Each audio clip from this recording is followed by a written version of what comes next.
네, 반갑습니다. 자, 여러분, 일단은 기본적으로 초기 창업 패키지 여러 가지 형태로 여러분들이 발표 연습 지금 진행하고 계실 텐데, 결국에는 누구나 다 실수를 합니다. 근데 그 실수를 나도 모르게 하시는 경우들이 있는데, 제가 지금부터 말씀드릴 내용은 인지하시면 많이 좋아지실 거예요. 요거 딱 들으시고 안 하려고 노력을 해주시면 좋겠습니다. 아셨죠? 제일 많이 하시는 유형 제가 갖고 와볼게요.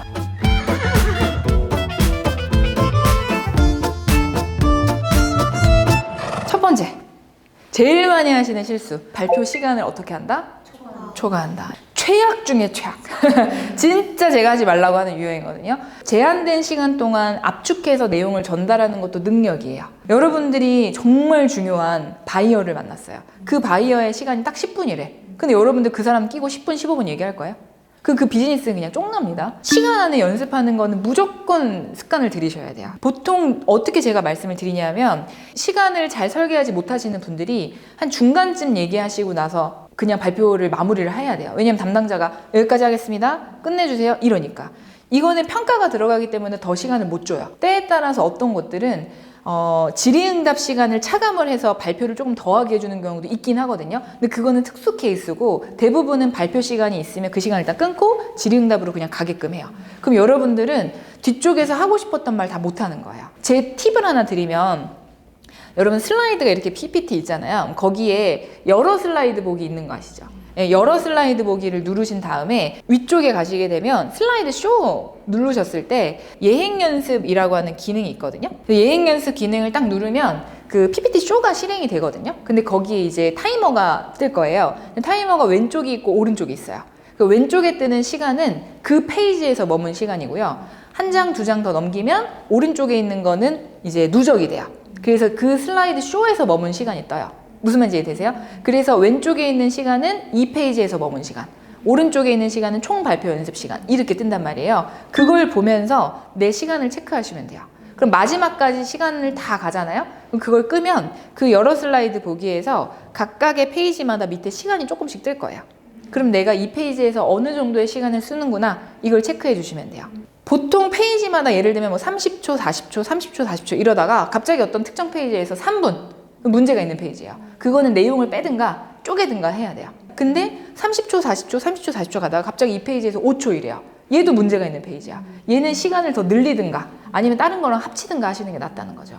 요거 사실 반대인데 시간이 엄청나게 남는 유형도 있어요. 그래서 만약에 여러분들이 발표 시간 도중에 타이머를 봤더니 1분이 남아요. 그럼 거기서 끝내는 게 아니에요. 그럼 그냥 없어지는 거란 말이에요. 발표를 끝내지 마시고 조금 더 부가 설명을 해주셔도 돼요. 근데 만약에 Q&A, 질의응답에서 여러분들이 시간이 좀 남아요. 그러면은 마지막 내 어필할 수 있는 PR 한마디를 해주시는 게 좋습니다. 저 마지막으로 한마디만 하고 내려가겠습니다 하면서 얘기를 좀 해주시면 좋겠어요. 많은 대표님들이 이제 내 사업에 대해서 뭐가 넘쳐 흘러요? 자신감, 그죠? 그러다 보니까 이 자신감이 넘쳐서 흘러가지고 막 난리가 나는 케이스, 약간 좀 무례해지는 경우들이 있어요. 그래서 약간 건방져진다고 해야 될까요? 그런 경우들이 없을 것 같지만 간혹가다 있습니다. 그래서 발표를 하실 때 발표까지만 해도 이렇게 느낌이 막 좋진 않아요. 그 뭔가 묘하게 표정에서 느껴지는 약간 그 나르시시즘이라든지 이런 것들이 보이는 경우들이 있는데, 그 질의응답하면 딱 티가 나요.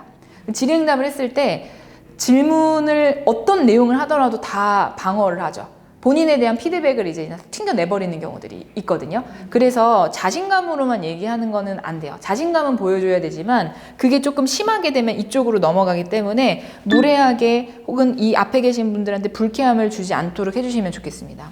제가 항상 뭐라고 얘기하냐면, 반만 동의만 해도 훨씬 더 내용이 부드러워진다고 얘기하거든요. 자신감이 있잖아요? 그럼 그거를 튕겨내지 마시고 반만 동의 한번 해보세요. 그 부분은 말씀하신 부분 충분히 이해하는 부분인데요. 제가 조금 더 설명드리자면, 사실 기술적인 전문가가 봤을 때는 이렇게 말씀드릴 수 있습니다. 그 부분에 대해서 저도 한번 들어본 적이 있는데요. 사실 조금 더 정확하게 말씀을 드리자면 이게 맞다고 생각해 주시면 좋을 것 같습니다. 전혀 불쾌하지 않잖아요.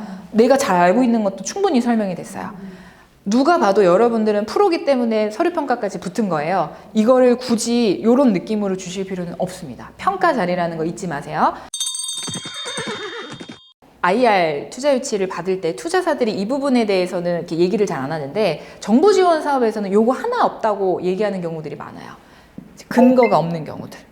정말 하다못해 출처 표기 하나 없는 것도 뭐라고 하시는 경우들도 있기는 하거든요. 이런 부분들은 반드시 필수로 체크가 되셔야 되고 출처 표기가 2012년도 자료 2017년도 자료 이런 거 갖고 오시는 분들도 생각보다 많아요. 그거는 정말 성의가 없어 보이는 거기 때문에 출처에 대한 표기는 당연히 최근 한 2, 3년 이내의 자료 아무리 길어도 그 정도로 좀 체크를 해주셨으면 좋겠고 표기도 명확하게 해주셔야 됩니다. 이게 통계청인지 아니면 어디 뭐 지능공단 자료인지 중기부 자료인지 그래서 출처에 대한 표기 하나로도 태클 거시는 분들이 많기 때문에 꼭 체크를 좀 해주시는 게 필요하고요. 내가 고객들을 잘 확보할 수 있습니다라고 하는 거에 대해서 근거가 있어요?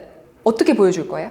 내가 생각하는 고객을 확보하기 위해서 저는 열심히 노력하겠습니다. 노력. 그걸로는 안 돼요. 예를 들면 내가 어떤 SNS 채널을 활용을 해가지고 어디랑 협업을 해가지고 그 다음에 뭐 누구랑 같이 이제 공동 개발을 해가지고 할 건지 기타 등등등등의 내용이 나와줘야 이게 근거가 되는 거예요. 근데 그냥 내가 열심히 발로 뛰어서 하겠다. 아까 전에 제가 말씀드렸지만 그런 느낌은 이야기를 해주시면 안 됩니다. 제일 중요한 거는 구글에서 검색해서 나오는 그 트렌드 분석한 거, 구글 트렌드. 네이버의 블로그에 검색되는 내용들 뭔지 아시죠? 블랙키위. 여기에 여러분들의 아이템 검색했을 때 그게 연간 얼만큼 소비되고 있는지 어떤 연령대가 많이 찾는지 그 다음에 어떤 컨텐츠 그 관련된 제일 유명한 컨텐츠가 뭐였는지 이런 거 싹 조사를 해주니까 이런 느낌을 좀 통해서라도 근거를 어떻게든 만들어 주셨으면 좋겠습니다. 여러분들의 아이템을 만들어서 그 솔루션이 작동되고 시연되는 걸 보여주는 건 재밌는 거죠. 근데 뭔가 규모를 분석하고 시장의 상황을 체크하고 앞으로 어떻게 될지 전망을 여러분들이 찾아야 되는 거는 정말 말 그대로 서치의 영역이고 여러분들이 이 부분을 잘 가공을 하셔야 되는 영역이라서 되게 귀찮거든요. 근데 이거를 만약에 소홀히 한다? 그럼 이제 여러분들의 아이템 자체에도 신뢰도가 흔들려요. 요거는 꼭 체크를 해주셨으면 좋겠습니다. 저기 이제 카이스트 쪽에 가면 되게 많아요. 대전 쪽. 거기는 워낙에 기술 기업들이 많기 때문에 물론 서울도 당연히 많지만 그쪽도 되게 많잖아요. 항상 제가 그쪽에 강의를 갈 때마다 느꼈던 포인트가 뭐였냐면 기술을 잘 아시는 분들이 많거든요. 그래서 기술만 얘기해요. 여러분들은 뭐 하실 거예요? 연구하시는 거예요? 사업하시는 거예요? 우리가 해야 되는 거는 사업이에요. 우리는 매출을 내야 될 의무가 있어요. 정부 지원금을 받으면. 그렇기 때문에 여러분들은 이 기술을 가지고 내가 사업을 할 거를 강조해 주셔야지 기술에 대한 설명을 하시는 거는 R&D 정책자금 얘기하실 때 하시면 돼요. 팁스 같은 거 발표하실 때 하시면 돼요. 근데 이거는 초기 창업 패키지거든요. 초기 창업 패키지의 핵심 과제는 뭐냐면 매출 내든가 투자 받든가 고용 창출하든가 세 가지예요. 결국에 여러분들이 사업을 못 하시게 되면 그거는 어필이 안 돼요. 그래서 기술 내용만 주구장창 알고리즘, 뭐 데이터 관련된 내용들, 뭐 체계도 이런 것만 갖다가 넣으시는 순간 조금 이제 앞에 계시는 분들이 이제 혼란스러울 수 있고 사업화에 대한 부분들에 있어서는 실현 가능성적인 측면에서는 좋은 점수가 있을 수 있겠지만 그걸 가지고 사업화는 사업성에 대한 점수에서는 낮을 수가 있는 거죠. 그래서 요것도 같이 가셔야 됩니다. 얘도 얘기를 해야 되고 얘도 얘기를 해야 되는 거예요. 둘 다 같이 갈 수 있도록. 마지막 5번째 유형은 뭐냐면요. 이게 발표평가잖아요. 여러분들 발표할 때 떨려요? 안 떨려요? 떨리시죠? 말을 할 때 정적을 하시는 분들입니다. 말을 잊지 못하는. 네. 그래서 요런 케이스들이 이제 조금 안타까워요. 이거는 여러분 NG예요, NG. 어떤 말이든지 차라리 더듬더듬 하셔도 괜찮거든요. 당연히 깔끔하게 얘기하시는 게 가장 좋지만 가급적이면은 일단은 말을 하셔야 돼요. 근데 이 정적이 언제 나오냐면 두 가지가 있어요. 발표 도중에도 나올 때가 있고요. 질의응답에서도 나올 때가 있거든요. 발표 도중에는 내가 발표를 하다가 내가 까먹었어요. 그럴 때 제일 많이 나오는 게 정적이에요. 제가 항상 말씀드리는 게 심사위원은 여러분들이 까먹은 걸 몰라요. 내가 그 부분을 혹시나 까먹었더라 할지라도 티를 낼 필요가 전혀 없어요. 나는 그냥 뭐만 하면 되냐면 그냥 모르는 척 다음 얘기하시면 돼요. 근데 다음 발표 내용을 막 얘기하다가 까먹잖아요? 그럼 다시 그 내용 조금 부가 설명하시면 돼요. 아까 전에 요거 하나만 더 추가로 설명드릴게요. 혹은 질의응답 때 빼가지고 설명해 주시면 돼요. 근데 그거를 어떻게든 기억하려고 막 멈춰서가지고 막 이렇게 이야기를 하시는 순간 발표 연습이 좀 덜 됐구나. 긴장을 너무 많이 했네 하면서 다른 쪽에 포커스가 가버려요. 이 흐름이 완전 확 끊어지거든요. 발표 도중에 내가 기억이 안 난다? 그냥 하셔야 돼요. 뚜벅뚜벅 다른 거 얘기하시면 됩니다. 근데 질의응답은 뭐냐면 이건 진짜 답변 내용이 기억이 안 나는 거예요. 그러니까 내가 뭐라고 답변을 해야 될지를 모르는 상황인데 이런 경우는 어떻게 하시면 되냐면 답변 내용이 기억이 안 나시면 그냥 인정을 하세요. 제가 그 부분은 좀 더 확인해보고 나중에 보완하겠습니다. 잘 모르겠으면 차라리 그냥 그렇게 하고 끝내버리시는 게 제일 좋고요. 내가 답변을 정리할 시간이 필요하다라고 하시면 저는 항상 이 이야기를 뭐라고 하냐면 질문을 받는 말을 하시면서 이야기를 받으시면 돼요. 뭐라고 얘기하시면 되냐면 이거 어떻게 개발할 건지에 대해서 말씀을 주셨는데요. 그 부분을 좀 설명을 드리자면 그럼 제가 지금 한 5초 걸렸죠. 이 5초의 시간 동안 머릿속에서 생각하시면 돼요. 질문이 나올 때마다 질문 받는 말을 주시면 됩니다.